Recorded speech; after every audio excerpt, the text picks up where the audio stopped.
Welcome back, everybody, and this is Double D Fantasy Football Podcast. It's your guy, Davis Holland, and his father here, Dave Holland. We're back again with Week 9 waiver pickups and helpful tips for your fantasy football team. And we're rolling through with Episode 6 now, and we've been back after a few weeks, and we're ready to give you guys some advice and join your fantasy football teams and see what your lineups are doing. Dad, how you doing today? I'm doing great. How are you? I'm great, and just glad to be back. Me too. Yep. Ready to dive into Week 9. Hopefully everybody's having a good season out there. I know that there's been a lot of strange things, but there always is with fantasy football. You never know what to expect.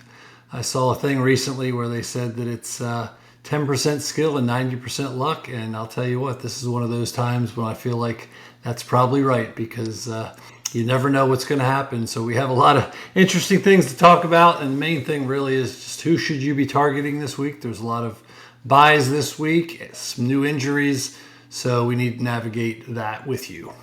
Yeah, we are deep into the storm of the injuries of every season, and Week 9 is a good little point to check in with everybody and see where they're at, and it's definitely checking in with us as far as our team goes, and teams for that matter. Of course, the year we decide to start a podcast, we seem to be in the whirlwind of getting tons of points scored against us and not as many scored for us.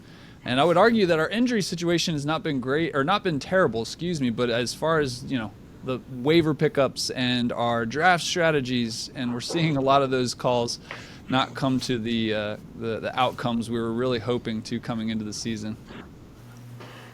That's right. And another thing too is we spend a lot of time preparing, as we've said, and one of our goals this year was to kind of promote the team approach to fantasy football. So hopefully some of you are trying that out there. We probably spent a good hour talking before we started the podcast just about our teams. It's basically halfway through the season, so it's not time to give up. If your teams are 3-5 or whatever, there's still time and there's still hope, but you got to stick with it. Yes, curating the team is a large portion of the job. And I think one of the teams we're playing in one of the leagues we were in is number one in the standings, and he had like a completely auto-picked team, but he's maintaining it and doing the work on the back end, which is definitely the more important of the two. You can only do so much preparation, and as we said, we're this far in the season. Luck with injuries and everything else with players panning out is just that. It's luck. And so, yeah, I suppose any preparation we can do is great, but curating your team seems to be a good pattern to keep as well. Yeah, I don't know a lot of people that were saying Jonathan Taylor was going to be the number one running back in fantasy football this year, but you never know. And if you got him this year, good for you. But in the long run, the key, as Davis just said, is you got to stick with your team.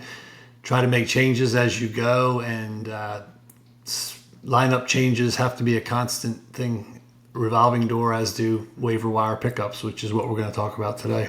I was going to say, speaking which, let's get right into it with the quarterback position. As with all the positions, injuries have definitely been something to be discussed. We got Lamar out and a few others, Brock Purdy, Jaden Daniels. So as far as shuffling people around, who do you see as good waiver grabs for our shallow and deep leagues here? Yeah, Jalen Hurts is on bye this week. Baker Mayfield, they're the two big ones that a lot of you are probably trying to replace. Justin Fields is on bye. Justin Fields was an interesting player last week. He was benched, and it didn't look like he was going to even play that much this year. Moving forward, the general manager said some really negative things about him, and then an injury led to him getting his chance. We actually had we have Lamar on one of our teams, and we put in for him. We actually put him and Joe Flacco. We had Flacco first. We ended up getting him. We'll talk about him in a second. But Fields was our second choice, kind of a desperation move, and it would have been fine. He did pretty well. So we'll see what happens with him moving forward. But he's on bye. As Davis mentioned, Lamar Jackson, hopefully he's going to play Thursday. Last I heard, he is definitely going to play, but we'll see about that. I think they said really won't know until the game, as we didn't last week.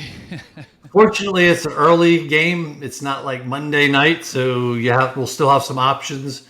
And Jaden Daniels is also coming back from an injury. And I think Brock Purdy is getting closer. Kyle Murray is supposed to play this week as well. I'm not sure about Penix, but the Falcons definitely need Michael Penix back. Kirk Cousins was not the answer last week. And I think J.J. McCarthy has been announced the starter for the Vikings. Now, as far as some of the fill-ins go, if Flacco's still available, he's on the Bengals, and the Bengals have weapons. And Joe Flacco, it doesn't seem like the guy ages at all. He put up, I think, close to 30 points for us last week. So he's definitely a good pickup if he's available. How about Sam Darnold? We picked him up right when Lamar got hurt. We went back and forth and tried to figure out who to grab, and we ended up picking him up.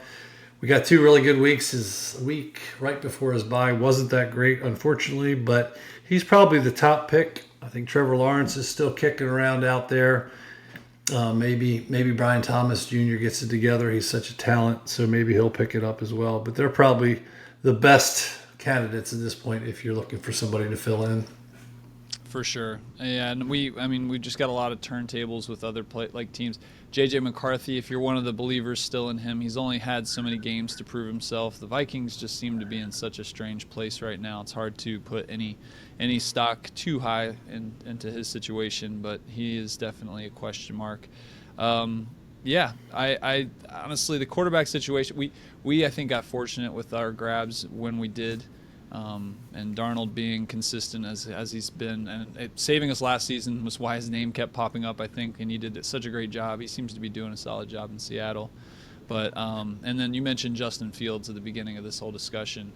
He can play. He was very fantasy relevant before he got benched. The team just wasn't winning, and they were looking for answers. And of course, we know the whole situation the Jets are as an organization. So I don't think taking too much away from him, despite him being benched, should deter too many fantasy managers at this point. And Tua came around. It seems like they were moving the ball really sharply this past week. And I hope for the best for that team for sure. And Tua has weapons, and hopefully they continue to use them.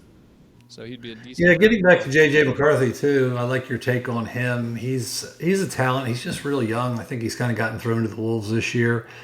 He's got really good wide receivers. The problem he's got this week is they play Detroit, and Detroit's coming off a bye, and that defense is getting better and better. So I'd shy away from McCarthy this week personally, but if that's your best option, it's not the worst. The Lions seem to be gaining a lot of momentum in a lot of places too. Yeah, I don't think any matchup regarding them is a good idea to be focused in on. Yeah, one of the things I didn't even tell Davis about this because I kind of snuck it in, was the Lions were on bye this week, and we had an open roster spot on one of our teams, and I grabbed them so that I didn't have to deal with them in waivers because I figured they'd be a top waiver. We have the Lions defense this week in one of our leagues, and I grabbed them like on Sunday because they had a bye, so you could still pick them up. And we had a guy on IR that doesn't look like he's coming back anytime soon. So we got our defense set before waivers, which if you're streaming defenses, this is probably been the worst season as far as trying to stream, at least for our team. It hasn't really paid off like it has past years. I think law of averages, that's going to come around, streaming against the poorer teams. And we're also starting to figure out who the good defenses are. Is that New England Patriots defense? I'll talk about them later. They're number one right now, and they're really, really tough. Yeah, that's a big thing. I mean, this is that point of the season, and a good time for us again to be checking in with our listeners is we're seeing these patterns with both players, and the defenses I think is a great example. We're really seeing patterns of consistent defensive teams, even if statistics don't prop them up as being great matchups for whatever reason. If a good defense is rolling, you'll figure it out by this week, and I guess we'll talk about these things later. But let's talk about running backs for a second, because they're it's the injury plague position, and I think again by week 9 we're talking major injuries and major shifts, and even 2-time situation, 3 times for the Cardinals as far as the layers of injuries they've had in their backfield. So who do you have your eyes on for the waiver pickups for the running back situation? Well, we've got a lot of good ones on bye this week, so I'm sure there's lots of people out there trying to figure out how they're going to make up for that. Barkley's out this week. Bucky Irving hopefully is coming back soon. They're on bye. We were just talking about the Bucky situation because we have him on one of our teams. We've also got Rachaad White. So do you keep Rachaad? Do you let him go? Not a lot of concrete information has come out about that situation, but they're on bye this week. So you'll need to make up if you've been relying on Rashad White like we have. Brees Hall's also on bye, as is Quinshawn Judkins. So the other big one too is Scadaboo. That's such a bummer that he got hurt. Talk about somebody that's infused a lot of positive energy into the NFL this year. Fun to watch.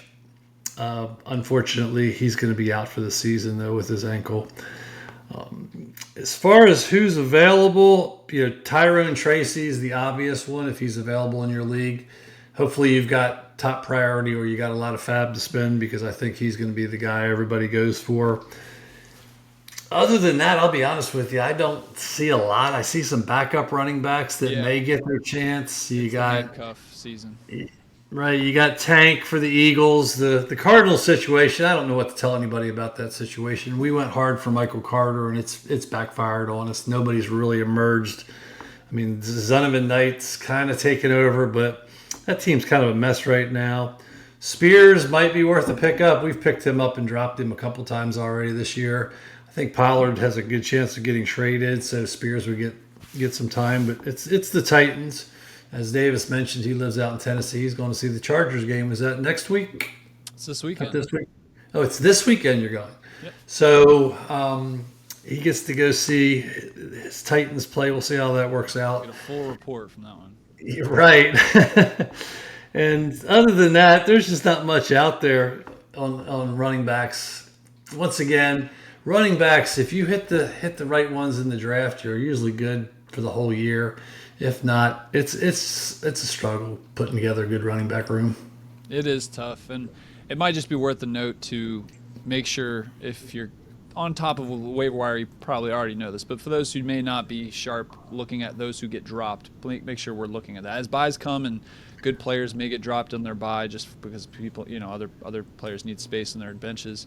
Definitely look for those. We have, I think, DeAndre Swift is available in one league. We're going to try to pick him up, even though we may not. But again, just making sure you're looking at who's available in your league specifically, and just digging into those waiver wire. Drops. The drops, yes, that are on their bye weeks. Looking further deep in the waiver wire list for those that have 0 projected points. Just switching it up a little bit. Especially if you're playing in one of those shallow leagues, 8-man leagues. And some of them, like we have one that has a really short bench for each team. So every week, there's a chance that a decent player is going to get dropped, and if they fit a need that you have, they're right there waiting for you. You just never know. And sometimes people give up on players. Last year, somebody gave up on Trey McBride about halfway through the year. He wasn't doing that great, and we grabbed him off the waivers, and he turned out to be a big part of that championship team we had last year. Just a couple of last-minute names here for the running back position. Samanjay Perine did really well in the Cincinnati game, and he just looked sharp. I think there's been a lot of talk about the lack of production from Chase in that backfield, so seeing him pop off is a potential for something. He's a great pass-catching back, so there's a potential there for maybe those shallow leagues. And then Kyle Monangai, he passed a lot of eye tests for me in that first week that he went off. I think it was 2 weeks ago, and then kind of, with a lack of volume, he didn't produce as much the past couple weeks, so people cooled off on him a little bit. But he looked really good. It may have been a flash in the pan, but still in these shallow or lack of options in the running back position, it might be worth a stash if you have the bench spot. Anybody else? Yeah, Chicago's running back situation, their running back room and game has definitely improved over the last 4 weeks. Yeah, they're moving the ball. We'll see if they can start winning games, too, as a result of that. But that's, one step at a time. And if you have Barkley, grab Tank Bigsby. I don't know why you wouldn't have him on your roster. Pick him up. Barkley's kind of wearing down, it looks like, a little bit. They're not going to run him into the ground. They've got a chance to win another Super Bowl this year. They're going to need him at the end of the season, and they really need to get him out. I foresee Tank getting enough carries to maybe be a flex option moving forward. And I guess that's the other theme here too with these lack of options in the running back spot, especially, is looking for injury situations that may be developing. Saquon's they're going on bye, so they're not declaring him out, I suppose, or anything like that. But he's banged up. We've seen issues with it in the game, and then we know Tank Bigsby's a good player too. He's seen a lot of space getting through the lines, so that's a really good idea as far as that goes. And generally, handcuffs are absolutely the move right now. If there's no other options, worth a stash because there's injuries always. What about I don't think I Oh, don't I'm think sorry. Pacheco is playing this week. There's a possibility he's out there. He's week to week with his knee.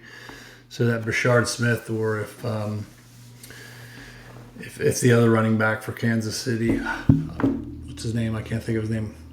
Oh, Kareem Hunt. Kareem Hunt, if he's available, grab him too. He's probably not, but a lot of teams have Yeah, already picked. he's one. Volume wise seemed to be getting more fantasy Yeah, I points think he than had two Pacheco touchdowns there last for a week. while. Yeah, he gets the red zone touches. It seems like more so than Pacheco. I was in the Pacheco bandwagon on that one, so I was disappointed to see that result. But high caliber offense, Kansas City is a good one to at least try to get some stake in. Yeah, we dropped him in 2 leagues already this year. Yes. So, I don't. Kansas City is one of those teams. I think I want to give another example of like the receiving core in New England this year, for instance. They just seem to move the ball around so much. It's hard to see fantasy relevance in any specific player. And with Kansas City, even their backfield, well, I guess Patriots are still a good example of this, but there's just no fantasy relevance despite such a really effective offense, which may be leading to their effectiveness because they don't just focus in on one player. Yeah, speaking of New England's offense, Drake May has just been absolutely unreal this year, and it's just like you just said, the receivers are kind of whatever. Diggs is okay. Their running back, they might have the worst running backs in the entire league. Their offensive line's average, and Drake May's been unstoppable out there this year. So that guy, I'll tell you what, of all he's of the all of our future right failed there. calls going into the season, he was a good one Yeah. to stick on. Yeah, we touted him. We actually grabbed him in two of our teams, and he's probably our shining We star can right hang our now. hat on the Drake May call. All right, we're not in quarterback. We've moved on from quarterbacks. We're I couldn't resist. All right, wide receivers, let's go. Yeah, receiver situation, and it's dry. We know it's bleak, but we got to look at our options here. So who's on bye? Who's got injuries? What do you got here, Dad? Well, AJ Brown's out, but I don't know what AJ Brown's doing Yeah, anymore. yeah. I do know that Devontae Smith's very happy with the situation because he's been mopping up. As our owners You've like got to. Mbuka is out, and the rest of the receivers. Tez Johnson, by the way, is really starting to come along. So if you've got him, hang on to him. And that's about it. Drake London, hopefully, is playing this year. If you this week, if you've got him, and Puka, I think, is coming back. Brian Thomas, I think he's supposed to play. I'm not sure about Ricky Pearsall. So check your waiver wire. Khalil Shakir is available, actually, I think, in one of our leagues. He's available. He is doing really well. He's a solid player, but he's pretty heavily owned. Some of the lesser owned guys, Tony Franklin for Denver, who Davis tried to talk me into last week, and I didn't listen to him. And the guy scored, I think, 2 touchdowns. And Cortland Sutton, our guy, dropped a pass in the end zone. So Tony Franklin's a good flex option. And I like your call, Alec Pierce. We talked about Alec Pierce if he's available in your league. Davis brought him up before we got started our podcast. He's on a team that's scoring a lot of points. He's on a roll right now, and that's something that, like Davis mentioned earlier, we have the advantage of right now is what teams are rolling, which teams are scoring points. Target their guys if you're not sure. That's your tiebreaker right there. Target their guys they are targeting. Yep. Yeah, we love that. I think that stat for just the volume and sheer target numbers and patterns that you're seeing. That's been the stat we always seem to go to when we're picking through the waiver wire, and especially this late in the season. Who's getting looks? Who's getting looks? And the tight end and the receiver position. That's one of your most valuable statistics. And whether or not they're catching the ball is maybe another story for various reasons. But if they're getting looks, the quarterback's looking their way. That's always a good indication for a good pattern of volume. And yeah, I'm gonna throw in Shamir DK for Tennessee. I saw a few of his plays, and I've watched quite a bit of the Titans games, of course, and he's looking good out there. He's getting those targets. Speaking of which, and Titans they're improving. Their offense is getting better. They're moving the ball a little bit here and there. So, in those shallow leagues, it might be worth a look to look his way. Hopefully, Cam Ward continues to look his way as well. You're just hoping so that they stay in the game this week when you're there. Yeah. Go Shamir. Yeah, the high caliber offense like the Chargers is going to be a tough one to. Hopefully they can stay in the game. They got to sling it, otherwise they're going to get shot potentially. Stream the Chargers defense. Yeah, stream the Chargers defense. Poor Titans, my gosh. Yeah, and then maybe Calvin Austin. I think he's looked really good. Calvin Austin, the third of the Steelers.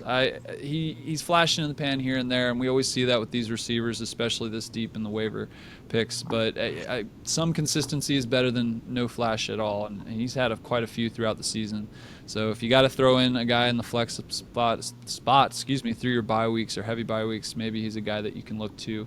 Had some good looks throughout the year as well. And again, it's come and gone. So we like to see that from the receiver position when you're looking this deep.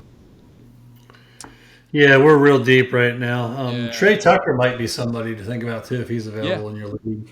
Yeah, I like Trey Tucker. Looks like Jacoby. I don't know if they're going to trade him or not. They've talked about it. He wants to be traded. Now they're saying they're not. I don't know what the Raiders are doing. Maybe the Raiders will pull it together. The record's not to the point where they're horrible, but it's getting to that point if they don't pull it. Gino doesn't pull it together. Yes, yeah, and that's another thing for our listeners to check into the waivers, or the trading options. There's a number of people that might be shifting places as far as players you might be dropping or handcuffs that you might want to hold on to if their starter is going to get traded off. It might be a good look. I know Kamara's been in discussion and a few others, so make sure we're looking into those for sure. How about our tight end waivers? Tight end waivers. Well, first of all, Dallas Goedert's on by. Dallas Goedert is on a roll right now. Yes. Absolutely. Lord have mercy. He's probably the main one. Bowers has been hurt. We'll see if he gets back in there this week. Obviously, the Chargers guy, Oronde Gadsden, if he's still sitting there, grab him if you need one. We could have grabbed him last week. I thought about it, but that's one place where we're really strong this year is tight end. We don't need any tight end. We have all the best tight ends and the best quarterbacks. That's our one spot. Yeah, and quarterbacks. We have good quarterbacks and good tight ends. The one positions. It's everywhere else that we're hurting a little bit. And our kickers aren't that bad either, but as far as you just look and see who's available, I mean, if Colston Loveland's available, he's probably one I would grab because he has a great matchup this week against the Bengals. They give up the most points to fantasy tight ends. So I definitely would stream him this week if you need a tight end. That's probably about it. Harold Fannin Junior, we've been talking about him since about week 2 or 3, and he's just kind of stayed the same. I think that's a Browns issue than it is a Fannin issue. Yeah, getting back to he's on a team that really isn't doing much. Same with Juwan Johnson. I think both those guys are really talented, but they're just on teams that are very meh this year. Yeah, and Juwan Johnson, they're I think having a quarterback change. I think they're going to bench Rattler and start and I'm drawing a blank on the Tyler Slow. I think how was you say? I think that's how you say his last name. Yeah, so that, and we know rookie quarterbacks, their dump-off situation might be something to look into if Juwan Johnson happened to be Juwan Johnson got dropped, or if he's still available in your league. Theo Johnson, I'm going to throw his name in there. I watched, the whole Giants, rise when Scatabo, of course, was getting his engines running, and they moved into Jackson Dart's usage. Him and Jackson Dart and Theo Johnson seem to have a pretty tight connection. And, one less red zone target if you're looking for dump-offs to the running back, unfortunately. Well, I guess Tyrone Tracy is probably more of that candidate anyway. But regardless, great red zone target, and definitely had some good games and some high-value targets in the game as well in red zones. So, yeah. I agree. Yep. All right, you want to finish up with the defensive streamers? It seems like we've talked a little bit about this already.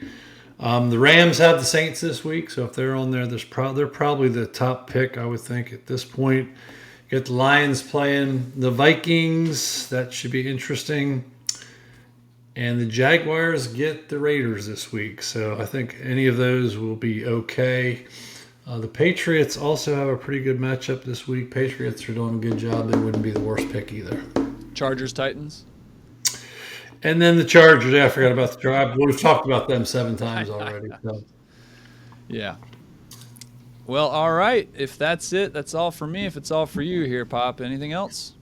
No, I'm glad we're back on the air. We're going to try to be more consistent moving forward. Hopefully, you guys' teams are doing good. Like we mentioned, stay with it till the end. And the main thing is try to have fun. Yeah, and if it is a crappy season due to luck's reasons, as we know luck has a lot to do with it, use it as a practice run for next season and get your habits up as far as curating your teams. All right, that's going to be it for us in Double D Fantasy Football, and we hope you have had a great couple of weeks, and we thank you for joining us. Please like and subscribe and leave any comment that you might have, questions, comments, and concerns. Always help us drive us in the right direction, and we hope we put on a good show for you next time. You guys have a good one.